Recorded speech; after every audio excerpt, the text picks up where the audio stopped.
বৈতুল্লাহ কিন্তু বেশ ভালো ছাত্র হচ্ছে। বৈতুল্লাহ কোথায় নজরুল? আমরাও কিন্তু শিক্ষক, বুঝছো? আমি হলাম রাষ্ট্রবিজ্ঞানের শিক্ষক, উনি হলেন পদার্থবিজ্ঞানের শিক্ষক নজরুল সরকারি কলেজের।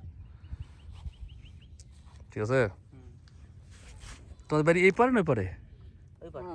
হ্যাঁ হ্যাঁ হ্যাঁ হ্যাঁ।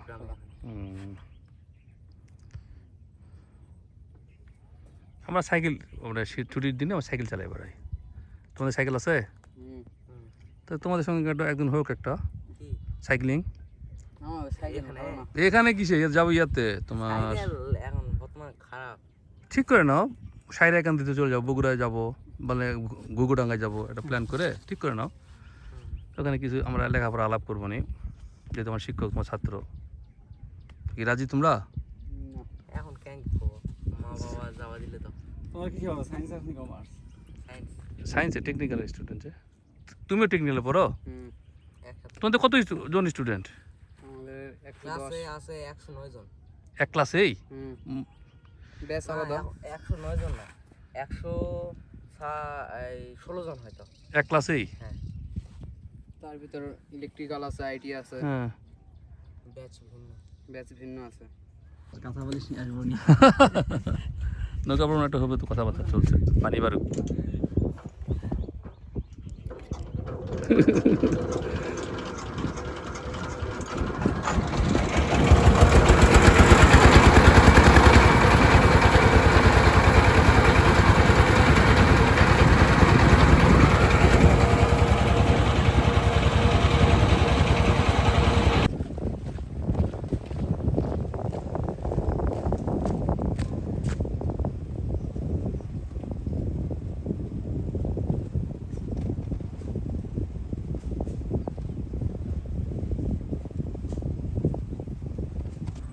ওনার বাড়ি চকমমিন গ্রামে। ওনার নাম শাহিনুর আলম। উনি কৃষি, নজিপুর পত্নীতলা কৃষি অফিসে উনি অনেক ট্রেনিং নিয়েছেন, প্রশিক্ষণ নিয়েছেন কৃষি ব্যাপারে।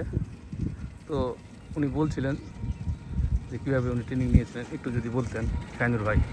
হ্যাঁ, আমি প্রথমে জানি যে মাটির প্রধান কাজ হলো জৈব সার। জি। জৈব সার দিয়ে মাটিতে আপনার প্রয়োগ করলে জি। ধান গাছ ভালো হয়, বা বিভিন্ন মানে গাছ সম্পর্কে মানে আপনার ভালো হয়। জি জি জি। আর এমনি আমার রাসায়নিক সার দিয়ে অত মানে ধান ক্ষেত ভালো হয় না। জৈব সার বলতে কোনগুলো সারগুলোকে বোঝাচ্ছে? যেমন ধরে নাও যে আপনার গোবর, মানে গরু থেকে পাওয়া যায়, হ্যাঁ, হ্যাঁ, হ্যাঁ। আপনার ছাগল থেকে, তারপরে হাঁস মুরগি, মুরগি। আপনার অর্থাৎ জীবের যেটা খায়, যেটা গ্রহণ করে ছেড়ে দেয়, সেটাই হলো জৈব। জৈব সার। সুন্দর, উনি সুন্দরভাবে ব্যাখ্যা করলেন। এটা তো এই ধানটা যে রাখছে, এটা তো একটা পদ্ধতিতে রাখছে। জি, এটা গোছি ধান। এটাতে কিভাবে কি করে? এটাতে আপনার তুলে, চারা তুলে একটা একটা করে গোছ আজ দিতে হয়। মানে এখানে, মানে এই চারাটা অন্য জায়গায় লাগানো হয়েছিল? জি জি জি, এক জাত লাগিয়েছে, আর এখান থেকে আরেক জাত আজ দিব। মানে জি। তিনবার আর কি? তিনবার, হ্যাঁ। তিনবার পরিবর্তন হবে এটা জি। গোসি পদ্ধতিতে। এটা মানে এটাতে সুবিধা কি? এটাতে গোসি করলে এটাতে মনে কর যে আপনার বিয়ান দেয়, অতি তাড়াতাড়ি বিয়ান দেয়, এবং ধানের শীষ আপনার বড় বড় হয়। হ্যাঁ, ধানের শীষ বড় হয় না? জি। আচ্ছা আচ্ছা, তো ঠিক আছে শাহিনুর ভাই, ভালো লাগলো আপনার সঙ্গে কথা বলে। আচ্ছা, কৃষক মানুষ, না না, সংক্ষেপে কিছু বললাম। আমি স্টুডেন্ট ছিলাম, আপনার চকমমিন উচ্চ বিদ্যালয়ের ছাত্র। আচ্ছা। আচ্ছা, আপনার কাছে একটা কোশ্চেন, এই যে আপনি ট্রেনিং যখন নিয়েছেন, ট্রেনিং নেওয়ার আগে যে আপনি চাষাবাদ করতেন, তার অভিজ্ঞতা এবং ট্রেনিং নেওয়ার পরে আপনার কীরকম অভিজ্ঞতার পার্থক্য হয়েছে? পার্থক্য মানে আগে এগুলা জানতাম না, হ্যাঁ। ঠিক আছে। এখন বর্তমান জানে আমি ধান ভালো করি, এবং আপনার ধান বেশি পাই। মানে এর মানে এখন ট্রেনিং নেওয়ার পরে আবার ফলন বেশি হচ্ছে? জি জি জি। এর মানে আপনি নিজেও অনুপ্রাণিত হচ্ছেন, এবং আপনি এই ভিডিওর মাধ্যমে আপনি যে ফলন বেশি হচ্ছে, জি। আপনি অন্যান্য যে কৃষক ভাইরা আছে যারা এই ট্রেনিং এর আওতাভুক্ত হয়নি, তাদেরকে আমরা কিছু বুঝাই। তাদের সময় আপনার উপদেশ আছে কিনা, যাদের ট্রেনিং? হ্যাঁ, অবশ্যই আছে। বলুন। ওদেরকে বুঝায় যে ভাইয়েরা এই সিস্টেমে আপনারা প্রথমে মাটিতে আপনারা গোবর দেন, তারপরে জৈব সার অর্থাৎ সবুজ সার, যেমন সবুজ সার গাছের লতা পাতা বিভিন্ন কিছু করে আপনারা মাটিতে দেন, তাহলে আপনাদের ধান বৃদ্ধি বা ফসল যে কোনো ক্ষেত ভালো হবে। ভালো হবে। আর আমাদের বিদেশ থেকে সার, রাসায়নিক সার নিয়ে আসতে অনেক টাকা লাগে সরকারের। জি জি জি জি জি। আর আমরা যদি এগুলা কাজ করি, আমাদের এগুলা টাকা লাগবে না। আমাদের এলাকাতেই বা আমাদের দেশতেই এই সার আছে, মানে জৈব আমাদের সার। বাড়ির আশেপাশে যে সারগুলো আছে এগুলাই ব্যবহার করতে ওই হবে। সারগুলো আমি ব্যবহার করবো আমরা। জি। তাহলে আমাদের কি টাকাও সাশ্রয় সচেতন হচ্ছে, থাকবে, আবার পরিবেশেও আমাদের পরিবেশের ঠিক আছে। ঠিক আছে। আচ্ছা, আর আপনি যে ট্রেনিংটা নিয়েছেন, ট্রেনিংটা কিভাবে আপনি ট্রেনিংয়ে আপনি যোগদান করলেন? মানে আমি প্রথম তো আমার মানে স্যার, আমার স্যার কৃষি আপনার কৃষ্ণপুর ইউনিয়নের খালেক স্যার, সে আমাকে বললো যে ভাইয়া তোমাকে আমি সবজির একটা সবজির আবাদ সাবাদের একটা ট্রেনিং দেওয়া লাগবে, তাই আসে আমার পনিতলা অফিসে একটু ট্রেনিং হবে, তুমি এতে যোগদান করো। এইভাবে সংবাদটা পেয়েছেন না? জি। আচ্ছা আচ্ছা। তো ওকে, শেষ করলাম, ধন্যবাদ। আচ্ছা ভাইয়া, ভালো থাকো।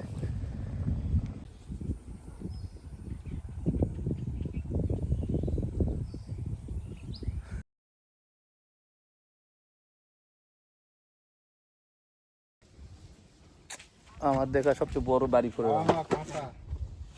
বাড়ি, আর বাড়ি ফোর আমের 1 কেজির উপরে একটা নাকি হয়েছে, বাগানে জানালো। এরকম দেখিনি, এত বড় দেখিনি। আমাদের কলেজেও লাগাইছিলাম 24টা গাছ, কিন্তু হতে দেয় না, ছেলে পেলে সব খেয়ে ফেলে।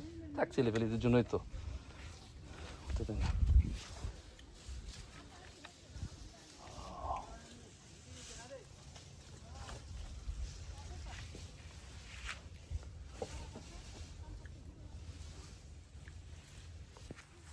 পাঁচ বিঘা জমিতে 500 মণ হবে। 500 এবারে 50 টাকা করে পায়। হ্যাঁ, 500 মন বলা হলো 40, কত আসে? 10 লক্ষ টাকা আসে। 10 লক্ষ খারাপ না তো স্যার। এক সিজনে, আচ্ছা। এক সিজনে 10 লক্ষ টাকা আসবে।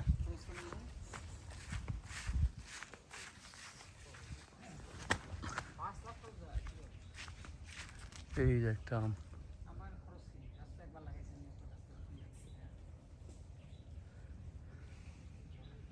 খুব বড় বড় বাড়ি ফোর, 1 কেজির উপরে এক একটা বাড়ি ফোর।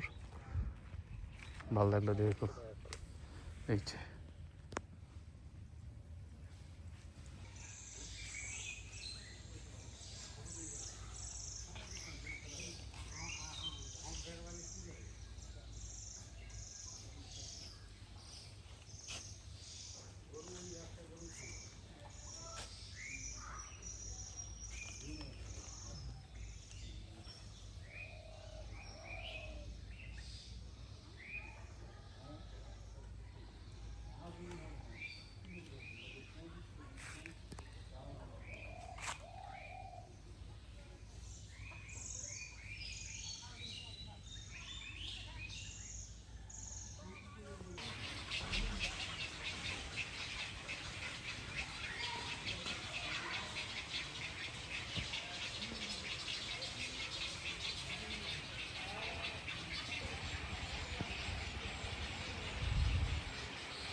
গাব গাছ, গাব ফল,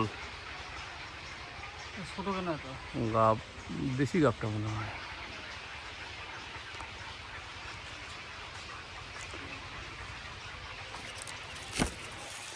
পাকছে এটা? পাকেনি।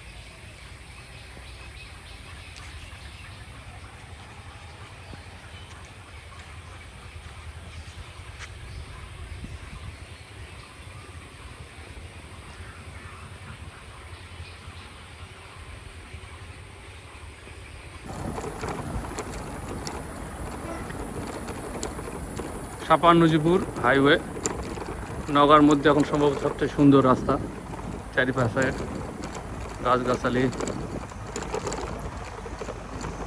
এত সুন্দর আর নাই কোনো রাস্তা।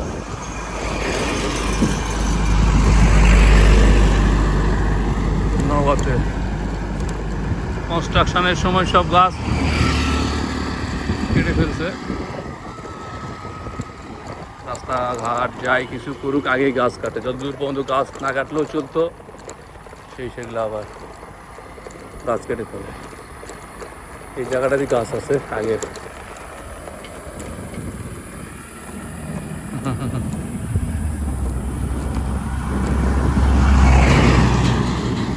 টায়ার্ড হয়ে গেছে রায়হানের নতুন একেবারেই, ছোটোবেলায় সাইকেল চালিয়েছে, আজকে আবার সেই বেশি হয়ে গেছে। আমাদের এইখানে অনেকগুলো মিঞ্জিরি গাছ আছে, সেই আমরা খুঁজছিলাম আমি আর ফাহিম, সেই মিঞ্জিরি গাছ।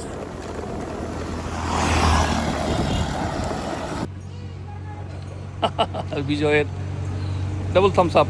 কেমন লাগলো রায়হান? আলহামদুলিল্লাহ স্যার, নদীপুর এসে প্রথম সাইক্লিং এবং 36 কিলোমিটারটা অবিশ্বাস্য একটা ব্যাপার। না, আরো 4-5 হবে, 41 41 কিলোমিটার। হবে আর কি। তো এর আগে কখনো আসলে 10 কিলোমিটারও মনে হয় চালানো হয়নি বড় হওয়ার পর থেকে। তো প্রথম দিনেই 41 কিলোমিটার অভিজ্ঞতা, ইনশাল্লাহ সামনে এটা আরো বাড়ানো হবে, এক্সটেন্ড করা হবে ইনশাল্লাহ। ডোজটা করা হয়েছে, করার ডোজ আরো ভালো, পরবর্তীতে কাজে দিবে আর কি। ইনশাল্লাহ ইনশাল্লাহ। তো আমাদের আসলে বেশি কষ্টকর হয়ে গেছে, আছে প্রচণ্ড পরিমাণ আর্দ্রতা আছে বাতাসে। আর আমরা গেছিলাম সাপারের দিকে নজিপুর থেকে, ওই জায়গাতে এলিভেশনটাও বেশি, প্রায় 30 ছিল এলিভেশন, ফলে বাতাসে অক্সিজেনও মানে কেমন জানি কম ছিল। আর ওই জায়গাটাতে এমনিতেই গরম থাকে সাপার ওই সাইডটাতে। তো আমরা আবার সমতলের দিকে নেমে আসছি অলরেডি। তো আরও সাইক্লিং হবে। ধন্যবাদ রায়হানকে। তো ধন্যবাদ স্যার আপনাকে এত সুন্দর একটা সাইক্লিং করার সুযোগ দেওয়ার জন্য। তো ঠিক আছে, বাই।